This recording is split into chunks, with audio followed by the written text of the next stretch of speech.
coldness from someone you've helped for years? Have you noticed that as soon as you started fixing your life, getting your finances in order, or glowing with a new piece, your closest friends started acting strange? They don't clap when you win. They question your new path. They bring up your past mistakes just to dim your light. You think it's just a misunderstanding. You think you need to explain yourself better. But the truth is much darker. Your success is an insult to their mediocrity. There are people in your life right now who are praying for your downfall while eating at your table. They are energy vampires and destiny blockers, sent to ensure you never become who you were meant to be. But God sees what you don't. He hears the conversations they have about you when you're not in the room. If you've been feeling lonely lately, if people have been walking out on you, stop crying. It's not a loss, it's a divine extraction. Today, I'm going to expose the 10 types of people God is removing from your life right now to save your destiny. If you don't let them go, you will sink with them. It's time to see the truth. Chapter 1. The secret competitor, the shadow rival. The most dangerous enemy you will ever face is not the one shouting threats from across the street. It is the one sitting across from you at the dinner table, smiling while their heart is filled with a quiet, bitter resentment. This is the secret competitor. This person claims to be your biggest supporter, but they have a hidden condition for their friendship. You must never become more successful, more attractive, or more peaceful than they are. They celebrate your small victories, the ones that keep you on their level, but the moment you achieve a quantum leap, their energy shifts. Have you ever shared big news only to be met with a half-hearted smile or a sudden change of subject? That is the sound of their internal ego shattering. The secret competitor views your life as a mirror that reflects their own perceived failures. When you start to glow, it highlights the darkness they refuse to heal in themselves. They don't want to be better, they just want you to stay small so they don't feel left behind. This person will often use passive-aggressive comments to chip away at your confidence. They might say, "Are you sure you're ready for that?" Or, "Don't get your hopes too high." This isn't protection. It is a spiritual anchor designed to keep you grounded in their mediocrity. God is removing this person because you cannot reach the palace while carrying someone who secretly hopes you trip on the stairs. Their jealousy creates a spiritual friction that slows down your manifestation. When God starts to distance you from this friend, do not fight for the connection. Their exit is a divine mercy. You need a circle that isn't intimidated by your light, but rather uses it to ignite their own. Let the secret competitor go. Their seat at your table was never meant for someone who sees your blessing as their burden. Chapter 2. The victim soul, the energy vampire. We all know the victim soul, the person whose life is a never-ending series of tragedies. And they want you to be the permanent audience for their drama. Every time you speak to them, you are hit with a tidal wave of complaints about their boss, their health, their ex, or the economy. At first, your compassion leads you to help, to listen, and to offer solutions. But soon, you realize a terrifying truth. They don't actually want a solution. They want your energy. They are energy vampires, who feed on the light and empathy of chosen souls because they have disconnected themselves from their own internal source. After a conversation with a victim soul, you feel physically and spiritually drained. You might feel a heavy fog in your brain or a sudden drop in your mood. This is because they have performed an energetic exchange. They dumped their darkness onto you and walked away feeling lighter, while you are left carrying a burden that was never yours to bear. The victim soul uses guilt as a weapon. They make you feel selfish for being happy or successful while they're struggling. This is a sophisticated form of manipulation designed to keep you at their low vibration frequency. God is removing these people because your mission requires a high level of spiritual vitality. You cannot build a kingdom while spending all your time rescuing people who refuse to stand up. You are a conduit for the divine, not a garbage bin for other people's unresolved trauma. Compassion is a virtue, but boundaries are a necessity. When you stop allowing the victim soul to drain your reservoir, you will find that your own life begins to flourish at an accelerated pace. You are responsible to people, but you are not responsible for them. It is time to reclaim your energy and protect the light that God has entrusted to you. Chapter 3. The past reminder, the destiny anchor. As a chosen soul, you are in a constant state of evolution. You are shedding old skins, breaking generational curses, and stepping into a new version of yourself. However, there is a specific type of person who is terrified of your transformation, the past reminder. This person knew you when you were broken, when you were struggling, or when you were making mistakes. Instead of celebrating your growth, they constantly bring up who you used to be. They weaponize your history to keep you humble, or rather, to keep you humiliated. Every time you speak of your future, they bring up your past. The past reminder acts as a spiritual anchor, trying to hold you to a version of yourself that no longer exists. They do this because your change forces them to look at their own stagnation. If you can change, then they could change too, but since they are unwilling to do the work, they would rather convince you that your transformation is fake, or just a phase. They will say things like, "I remember when you were," or "Don't forget where you came from." While gratitude for one's roots is healthy, the past reminder uses your roots to strangle your branches. They want to keep you in the pit, because they are not ready for the palace. God is removing the past reminder because you cannot walk into your future while constantly looking over your shoulder. In the eyes of the divine, your past is washed away, but the past reminder wants to keep the ledger open. This person is a distraction sent to make you doubt your worthiness. If you continue to listen to them, you will eventually start to believe that you don't deserve the blessings coming your way. God is cutting the cord so you can fly. Remember, those who truly love you will fall in love with the person you are becoming, not hold you hostage to the person you were. Chapter 4. The Information Gatherer, the Spiritual SPY. The information gatherer is one of the most subtle and dangerous archetypes in your social circle. They don't come to you with hostility, they come with an intense, almost flattering, interest in your life. They ask deep, personal questions about your finances, your relationships, and your future plans. They want to know your weaknesses, your fears, and your secrets. At first, you might mistake this for genuine care or intimacy. You think you've finally found someone who gets you. But notice their pattern. They rarely share anything vulnerable about themselves. They are not building a bridge of friendship. They are building a dossier of your life. This person is a spiritual spy.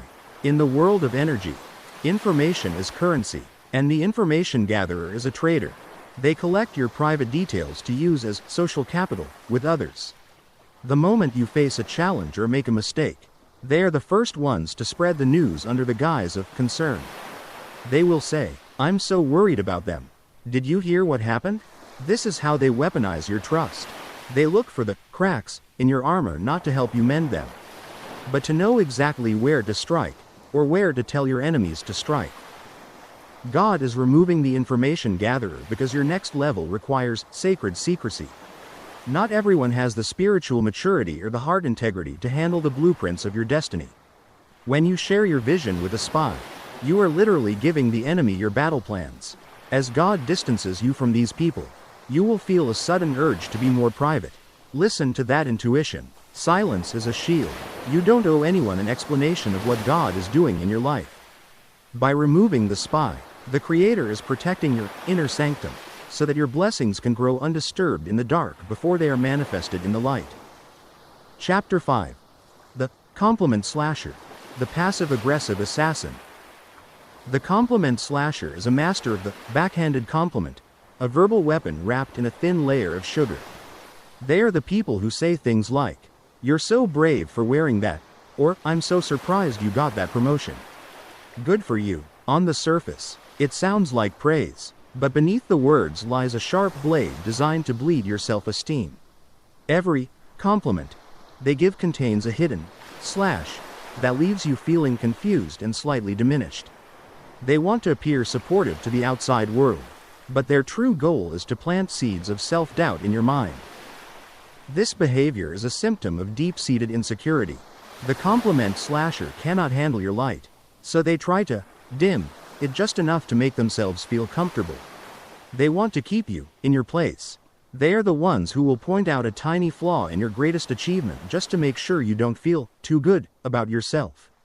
This is a form of psychological pruning. They're trying to cut back your growth so you don't overshadow them. If you stay around them long enough, you will start to subconsciously shrink just to avoid their subtle stings. God is removing the compliment slasher because you are entering a season of unapologetic radiance. You cannot be around people who feel the need to balance your wins with a but.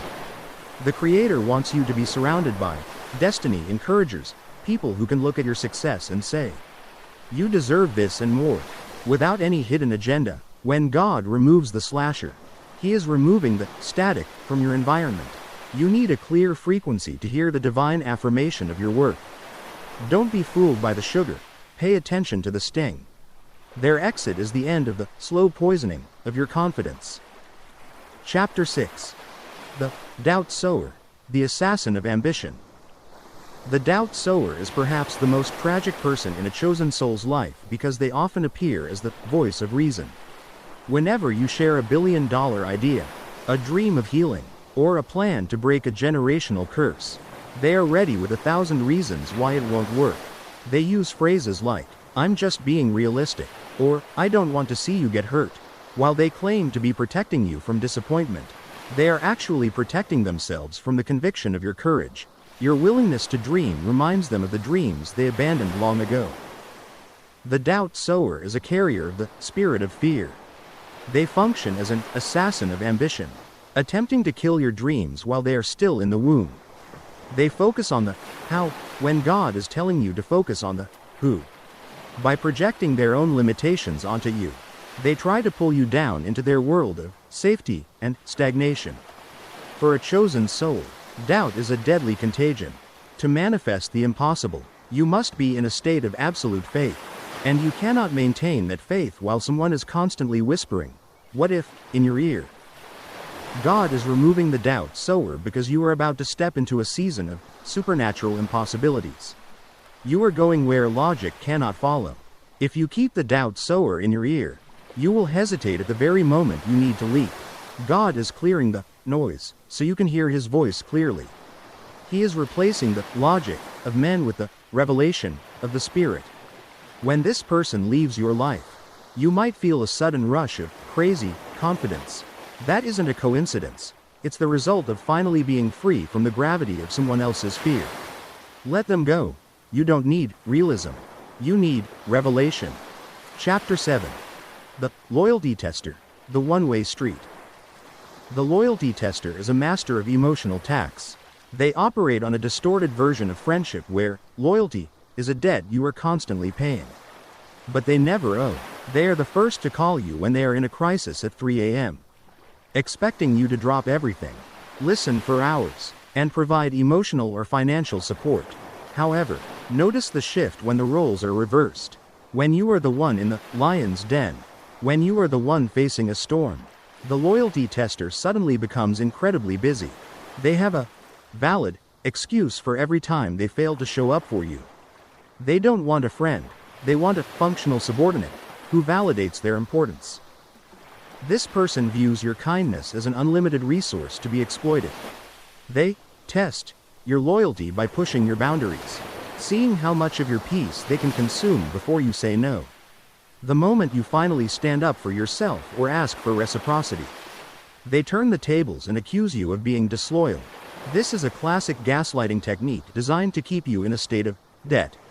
For a chosen soul, your time and energy are sacred assets intended for your divine mission, not to be wasted on someone who sees your heart as a convenience store that is always open but never pays rent. God is removing the loyalty tester because you are entering a season of high-level alignment. To reach your destiny, you need destiny partners, people who understand that loyalty is a mutual covenant, not a one-way street. The Creator is tired of watching you pour your expensive oil into a vessel that is intentionally cracked.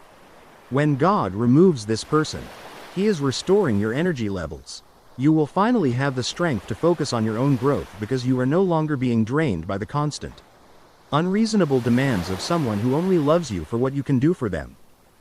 Chapter 8. The Gossip Bridge, the Dual-Faced Messenger.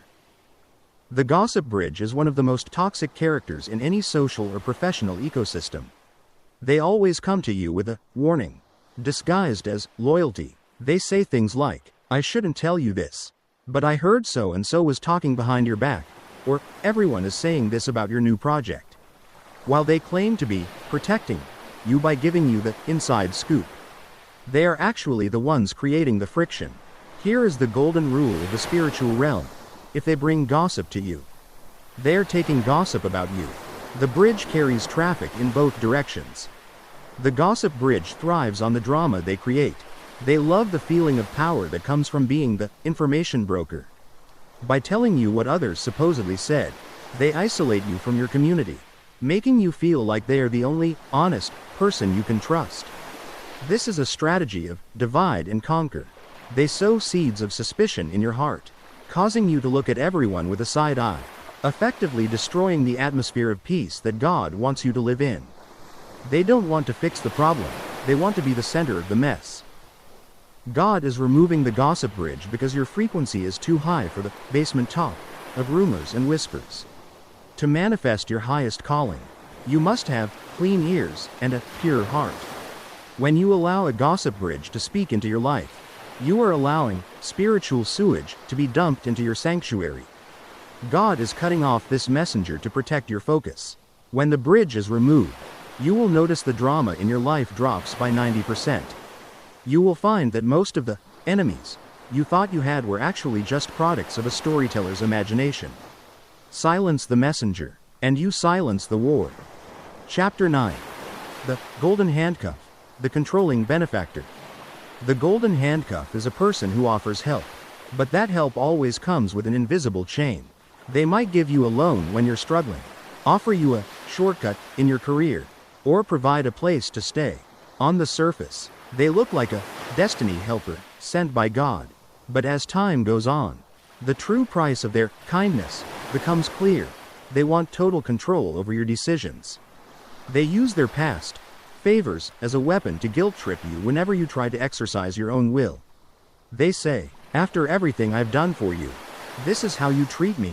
Their gift was never a gift, it was an investment in your servitude. This person suffers from a messiah complex. They want to be the source of your blessings so they can keep you dependent on them. They are terrified of you becoming truly independent because then they lose their leverage. For a chosen soul, this is a dangerous trap because it forces you to choose between gratitude and destiny. The Golden Handcuff wants you to stay in the debtor's prison of their approval. But your true source is the Creator, and God will never use a gift to take away your free will. If a blessing requires you to compromise your calling, it didn't come from heaven, it came from a golden handcuff. God is removing this person because He is about to show you that He is your provider. He is breaking the soul ties of dependency that have kept you small. The Creator is moving you from human favor, which is fickle and controlling, to divine grace, which is free and empowering. When God removes the golden handcuff, it might feel scary at first because you lose your safety net. But this is the moment your wings finally unfurl. God is teaching you to lean on Him alone so that when your massive breakthrough comes, no human being can stand up and say, I'm the one who made them. All the glory will belong to the source. Chapter 10. The Spirit of Stagnation, the Comfort Zone Trap. The final type of person God is removing from your life is perhaps the most insidious because they don't actively attack you, they simply refuse to move. This is the Spirit of Stagnation person. They are comfortable in their mediocrity, content with their current limitations, and utterly devoid of ambition or vision for growth. They are the ones who say, why bother trying? It's too hard. Or, things are fine just the way they are.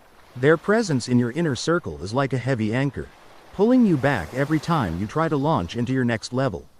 They may not be malicious, but their lack of drive is contagious and destructive to a chosen soul's destiny. This person's purpose in your life, whether they realize it or not, is to keep you in your comfort zone trap. They resist any change, any big idea, any new challenge, because your growth exposes their own fear of the unknown. They might criticize your attempts to learn new skills, start a business, or pursue a healthier lifestyle, framing it as unnecessary or too much work. Their silent, unchanging presence creates an energetic drag, making every step forward feel like wading through thick mud. They don't want to see you fail, they just don't want to see you try. Because your trying might inspire them, and that's a responsibility they don't want. God is removing the spirit of stagnation because your next season requires radical growth and unwavering momentum. You cannot ascend to your divine calling while constantly being pulled back by the gravity of someone else's complacency. The Creator is preparing you for uncharted territories, for leaps of faith that require companions who are also willing to soar. When God removes this person, you might feel a strange sense of loneliness at first, as if a familiar weight has been lifted. Embrace that space. It's the sacred silence needed for your true aspirations to finally echo. This is your signal to spread your wings. You no longer have anyone holding you to the ground. Your momentum is now unstoppable.